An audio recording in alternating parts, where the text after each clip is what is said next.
Y llegó el momento del bloque Conoce a tu candidato. En esta oportunidad está con nosotros Gabriela Salvador, que va con el número 6 por Frente Amplio. Buenos días. Hola, ¿qué tal? Buenos días. Muy bien. Abogada de profesión, se va a lanzar por primera vez, entra un poco al mundo de la política, aunque ya tiene experiencia dentro del Congreso, ¿verdad?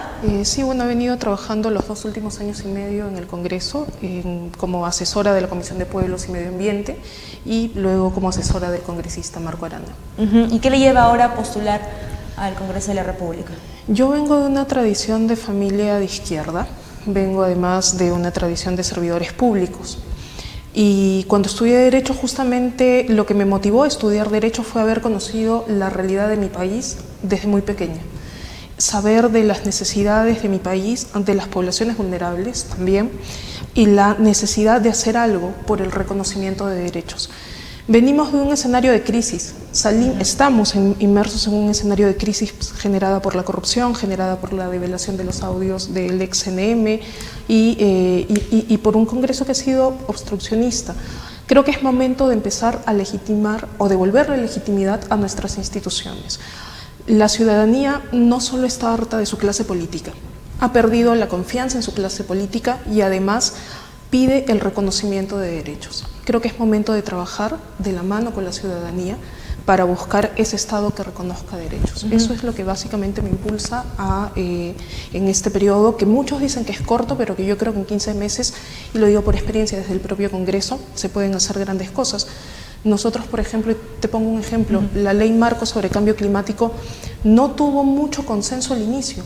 Y era una ley impensable. Sin embargo, nosotros desde el Frente Amplio, y me tocó a mí desde la Comisión de Pueblos, impulsar la Ley Marco sobre Cambio Climático.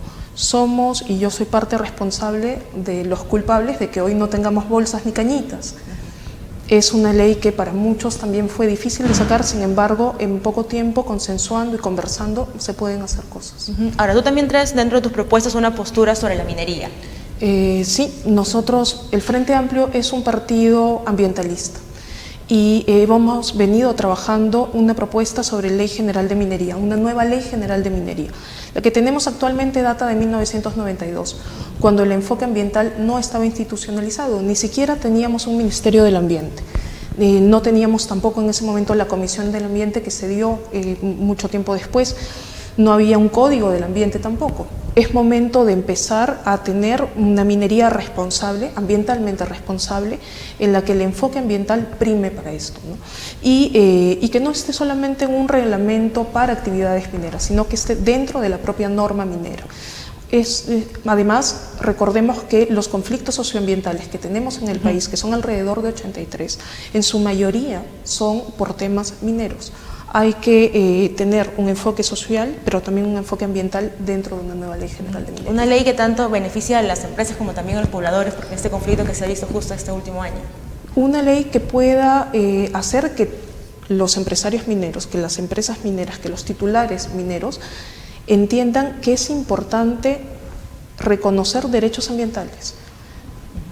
Bueno, yo he venido trabajando antes del Congreso, estuve en el OEFA, en el Organismo de Evaluación y Fiscalización Ambiental, viendo el subsector minero, y puedo decirte, porque lo he visto yo misma, que las empresas mineras, el problema con las infracciones ambientales, el problema con el cumplimiento ambiental es bastante alto.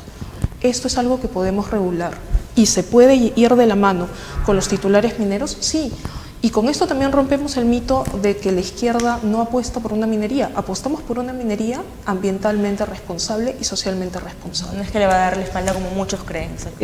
No, justamente, si fuese así, no plantearíamos una Ley General de Minería. Y está dentro de las propuestas, además del Frente Amplio. Una de las principales propuestas. Ahora, otra de tus principales propuestas también va en torno a la comunidad LGTB. Yo siempre lo digo, soy lesbiana. Para mí es importante decirlo porque es una manera de reivindicar derechos. Y somos una población que viene siendo invisibilizada. Siempre lo digo también, somos el indicador que termina siendo un no indicador, porque no estamos en las cifras del Ministerio de la Mujer, no estamos en las cifras del Ministerio de Educación. Probablemente, si te pregunto cuántas niñas LGTBI dejan de estudiar por su condición de LGTBI, no vamos a tener una respuesta. Tenemos una propuesta legislativa, pero también una propuesta de fiscalización y control. Brevemente, en la propuesta legislativa, matrimonio igualitario. No estamos pidiendo derechos especiales, pedimos los mismos derechos de todas y todos. Representación LGTBI en el Parlamento. Existimos, siempre digo, no somos invisibles, somos invencibles.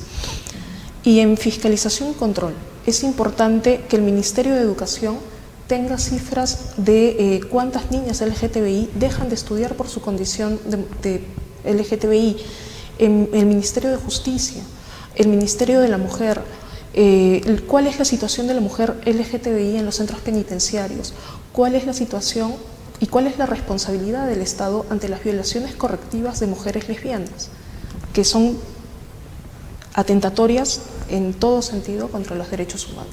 Ahora, el tema del matrimonio igualitario es un tema que se ha puesto en mesa muchísimo tiempo y hasta ahorita no se logra un consenso. ¿Se podrá lograr en este periodo corto? Yo creo que tenemos una ciudadanía que va mucho más allá de lo que va su propio Estado, que avanza mucho más allá de lo que avanza su propio Estado. Tenemos un Estado que no reconoce derechos y una ciudadanía que pide el reconocimiento de esos derechos. Es verdad que vamos a tener que confrontar posiciones conservadoras. Sin embargo, hay dos cosas que deben de ser claras. El Estado es laico, no se funda, nuestra agenda política no puede estar fundada en agendas religiosas o en algún tipo de ideología religiosa. Y por otro lado, es momento de reconocer no derechos especiales, sino los mismos derechos para todos los ciudadanos y todas las ciudadanas. Entre ellos es un derecho a decidir, el matrimonio igualitario. Yo creo que sí es posible en tanto tienes una ciudadanía que también lo pide y que podemos trabajar de la mano con la ciudadanía y de alguna manera un Congreso que reconozca que hay una ciudadanía que lo pide. Ahora, un tema que también nos preocupa mucho a todos los peruanos es el tema de la corrupción. ¿Cuál es la propuesta del Frente Amplio? Nosotros estamos en esta crisis a raíz de la corrupción. El Frente Amplio, y lo hemos venido diciendo durante todo este Congreso, de hecho Marco Arana es uno de los que ha estado en la Comisión de Constitución, y la bandera del Frente Amplio fue contra la corrupción, caiga quien caiga. La lucha contra la corrupción es frontal, venga de izquierda, como fue con el caso de la señora Susana Villarán, como lo es el caso del señor Gregorio Santos actualmente, o venga de derecha. Nosotros estamos en contra de la corrupción, lo hemos dicho siempre, y ahí tenemos dos cosas claves. Lo primero es financiamiento de partidos políticos. Hay que continuar con el debate. Actualmente el financiamiento es público. La Contraloría General de la República tiene que fiscalizar a los partidos políticos. El financiamiento público te cuesta a ti, me cuesta a mí, nos cuesta a todos los peruanos y peruanas. La Contraloría General de la República tiene que tener más funciones, y eso se da a través de una ley, para fiscalizar a los partidos políticos en lo que compete el financiamiento público. Por otro lado, hay que recordar que está la Subcomisión de Acusaciones Constitucionales, que es una herramienta clave dentro del propio Parlamento. Hemos visto últimamente dos casos claves. El señor Sardón, del Tribunal Constitucional, que ha sido sindicado por el fiscal Domingo Pérez, como que estaría vinculado al caso Keiko Fujimori. La subcomisión tendrá que responder por ello, habrá que denunciarlo frente a la subcomisión. Y el caso del señor Falconi y la señora Zavala con la Junta Nacional de Justicia. Pasamos del ex-CNM a la Junta Nacional de Justicia para seguir inmersos en casos de corrupción. Y todas las instituciones involucradas. Ahora, comentabas también, en entrevistas pasadas se hablaba sobre las personas que postulan, pero que tienen sentencias